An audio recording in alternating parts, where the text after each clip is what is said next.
नमस्कार, स्वागत है आपका फटाफट खबरों में। मैं हूं आपके साथ रुचिका जसवाल। आज हम लेकर आए हैं दिल्ली के हर छोटे बड़े शहर के सबसे तेज और ताज़ा खबरें। तो चैनल को सब्सक्राइब कीजिए और वीडियो कहां से देख रहे हैं कमेंट बॉक्स में जरूर बताएं।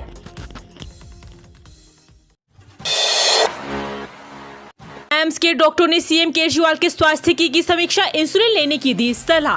एम्स के डॉक्टरों ने वीडियो कॉन्फ्रेंसिंग के जरिए दिल्ली के तिहाड़ जेल में शुक्रवार को अरविंद केजरीवाल का हेल्थ रिव्यू किया। इस दौरान तिहाड़ जेल के 2 डॉक्टर मौजूद थे। एम्स के डॉक्टर ने केजरीवाल को इंसुलिन लेने और वही दवा जारी रखने की सलाह दी। इससे पहले भी वीडियो कॉन्फ्रेंसिंग के माध्यम से डॉक्टरों ने जेल में अरविंद केजरीवाल को परामर्श दिया था। दिल्ली के इस इलाके में पानी की किल्लत, महीने भर से हजारों लोग हो रहे परेशान।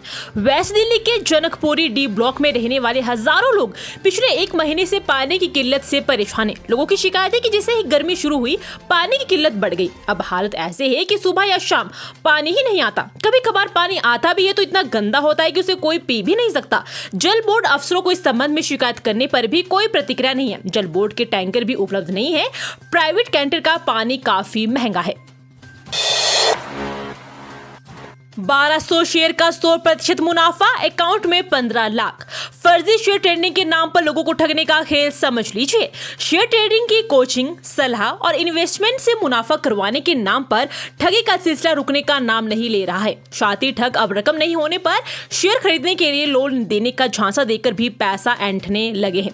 ऐसा ही वाक्य यमुना पार में सामने आया है। एक नामी कंपनी में इंस्टीट्यूशनल अकाउंट खुलवाने का दावा भी किया गया। पीड़ित को 5,54,198 रुपए का चूना लग गया। नॉर्थ ईस्ट जिला साइबर थाना पुलिस मामले की जांच कर रही है। सुनीता केजरीवाल के रोड शो से आप प्रचार अभियान शुरू। पूर्वी दिल्ली सीट से कुलदीप कुमार के पक्ष में मांग रही है वोट। मुख्यमंत्री अरविंद केजरीवाल की पत्नी सुनीता केजरीवाल रोड शो के लिए कल्याणपुरी पहुंची है। वो पूर्वी दिल्ली लोकसभा सीट के उम्मीदवार कुलदीप कुमार के पक्ष में वोट मांग रही है। कार के सनरूफ से बाहर आकर वो लोगों का अभिवादन स्वीकार कर रही है। मई के लिए बना ले अपना बैंकिंग प्लान, पूरे 14 दिन बाद रहेंगे बैंक। डिजिटल बैंकिंग का चलन के बावजूद अभी भी बहुत से लोग फिजिकल बैंकिंग पर काफी ज्यादा निर्भर रहते हैं। अगर आप भी उन लोगों से हैं तो आपको अपना बैंकिंग प्लान मई की छुट्टियों के हिसाब से बना लेना चाहिए। मई के दौरान बैंक 14 दिन के लिए बंद रहेंगे और इसमें 4 रविवार और 2 शनिवार की छुट्टी शामिल है। साथ ही देश के कई हिस्सों में अलग अलग कारणों से 8 दिन बैंकों में कामकाज नहीं होगा। इस महीने की शुरुआत से ही छुट्टी के साथ होगी। 1 मई को महाराष्ट्र दिवस के चलते देश के कई हिस्सों में बैंक बंद रहेंगे। वहीं मई में 3 दिन यानी 7, 13 और 20 मई को लोकसभा चुनाव के चलते कुछ राज्यों में बैंक बंद रहेंगे। दिल्ली सरकार की रुचि केवल सत्ता हथियाने में, जमीनी स्तर पर हालात बहुत खराब। दिल्ली हाई कोर्ट की कड़ी टिप्पणी। आबकारी घोटाले से जुड़े मनी लॉन्ड्रिंग मामले में जेल जाने के बाद भी मुख्यमंत्री बने रहने के अरविंद केजरीवाल के निर्णय के चलते बेपटरी हुई राष्ट्रीय राजधानी की व्यवस्था पर दिल्ली हाई कोर्ट ने दिल्ली सरकार को आड़े हाथी लिया है। परियोजनाओं में रुकावट और दिल्ली नगर निगम के स्कूली बच्चों को किताबें, वर्दी की आपूर्ति नहीं होने पर दिल्ली हाई कोर्ट ने दिल्ली सरकार व एमसीडी को आड़े हाथ लेते हुए जमकर फटकार लगाई है। कार्यवाहक मुख्य न्यायाधीश मनमोहन व न्यायमूर्ति मनमीत प्रीतम सिंह अरोड़ा की पीठ ने कहा कि गिरफ्तारी के बाद इस्तीफा न देकर अरविंद केजरीवाल ने राष्ट्र हित को व्यक्तिगत हित के रूप पर रखा है। चुनाव प्रचार में शामिल हुई स्वाति मालीवाल, घर घर जाकर मांगे महाबल मिश्रा के लिए वोट। लोकसभा चुनाव को लेकर दिल्ली में आम आदमी पार्टी ने चुनाव प्रचार शुरू कर दिया है। आप सांसद स्वाति मालीवाल आज पश्चिमी दिल्ली पहुंची, जहां उन्होंने लोगों से घर घर जाकर वोट मांगे।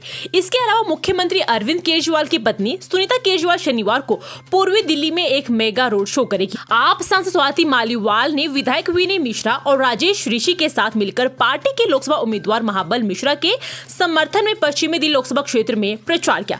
उन्होंने घर घर जाकर आप उम्मीदवार के लिए वोट की अपील की है। आप विधायक अमानतुल्लाह खान को राहत, कोर्ट ने दिल्ली वक्फ बोर्ड मामले में दी जमानत। आम आदमी पार्टी के विधायक अमानतुल्लाह खान को बड़ी राहत मिली है। दिल्ली राउस रेवेन्यू कोर्ट ने अमानतुल्लाह खान को उनके खिलाफ ईडी की शिकायत पर दर्ज मामले में जमानत दे दी। अदालत ने उन्हें 15,000 रुपए के निजी मुचलके और इतनी ही राशि पर जमानत दे दी है। जमानत मिलने के बाद आप विधायक अमानतुल्लाह खान पार्टी कार्यालय पहुंचे। होटल में 70 से ज्यादा पाकिस्तानियों के रुके होने की सूचना से हड़कंप, पैरामिलिट्री फोर्स तैनात। दिल्ली पुलिस समेत देश की कई सुरक्षा एजेंसी में शुक्रवार की रात उस समय हड़कंप मच गया जब खुफिया एजेंसी को सूचना मिली थी कि पहाड़गंज स्थित टुडे इंटरनेशनल होटल में 60 से 70 पाकिस्तानी रुके हुए हैं। इस सूचना के बाद सुरक्षा एजेंसी अलर्ट हो गई। पूरे होटल के सामने व चारों तरफ भारी संख्या में पुलिस बल में पैरामिलिट्री फोर्स को तैनात कर दिया गया है। दिल्ली पुलिस के सीनियर पुलिस अधिकारी मौके पर पहुंच गए थे। दिल्ली पुलिस अधिकारी को शुरुआती जांच के बाद पता लगा कि कुछ संदिग्ध गतिविधियां हो रही है। इसके बाद सूचना मिली थी कि टुडे इंटरनेशनल होटल में पाकिस्तानी काफी मात्रा में पाकिस्तानी ठहरे हुए हैं। हाई कोर्ट की टिप्पणी, महिला पुलिस अधिकारी भी हो सकती है घरेलू हिंसा का शिकार। उच्च न्यायालय ने हाल ही में कहा है एक पुलिस अधिकारी भी घरेलू हिंसा का शिकार हो सकती है और अदालतों को किसी भी पेशे से जुड़ी लिंग आधारित या रूढ़िवादी धारणाओं से अंधा नहीं होना चाहिए। अदालत ने एक व्यक्ति को उसकी पत्नी के प्रति क्रूरता के आरोप से जुड़े मामले से बरी करने के सत्र अदालत के फैसले को रद्द करते हुए यह टिप्पणी की। सत्र अदालत ने यह देखते हुए कि शिकायत दर्ज करने वाले आरोपी पति और पत्नी दोनों पुलिस अधिकारी है, धारा 34 के साथ धारा 498A के तहत आरोपों को खारिज कर दिया गया था। सिरफिरे ने एक तरफा प्यार में लड़की की मां को उतारा मौत के घाट। दिन दिहाड़े गोलीकांड से दहली दिल्ली। दिल्ली के जहांगीरपुरी में एक शख्स ने एक महिला के घर में घुसकर गोली मारकर हत्या कर दी। आरोपी शख्स महिला की बेटी से शादी करना चाहता था। इलाके में पुलिस फोर्स तैनात कर दी गई है। आरोपी की धरपकड़ के लिए पुलिस दिल्ली के आसपास इलाकों में भी दबिश डाल रही है।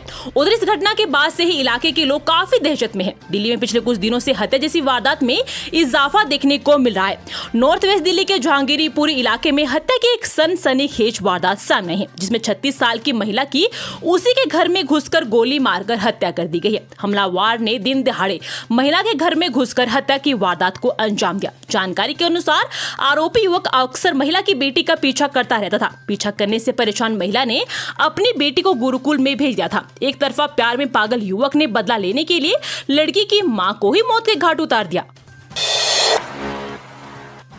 दिल्ली में सबसे भ्रष्ट है जल बोर्ड। एंटी करप्शन के आंकड़ों में सामने सच्चाई, दूसरे और तीसरे नंबर पर है ये विभाग। दिल्ली में वैसे तो हर विभाग में भ्रष्टाचार देखने को मिल जाएगा, मगर आंकड़ों की बात करें तो उसके हिसाब से सबसे भ्रष्ट जल बोर्ड विभाग है। ऐसा हम नहीं कह रहे हैं, बल्कि एंटी करप्शन के आंकड़े बता रहे हैं। दरअसल पिछले 9 साल में एंटी करप्शन ने अलग अलग विभाग 183 कर्मचारियों को रिश्वत लेते हुए गिरफ्तार किया। इनमें सबसे ज्यादा कर्मचारी जल बोर्ड से थे। जल बोर्ड में भ्रष्टाचार करते 35 को गिरफ्तार किया गया। इनमें 32 विभाग के कर्मचारी थे जबकि 3 बिचौलिए थे। 25 गिरफ्तारियों के साथ परिवहन विभाग दूसरे नंबर पर रहा और इनमें 7 कर्मचारी और 18 बिचौलिए थे, जबकि 23 गिरफ्तारी के साथ राजस्व विभाग तीसरे नंबर पर है। इनमें 20 कर्मचारी और 3 बिचौलिए थे।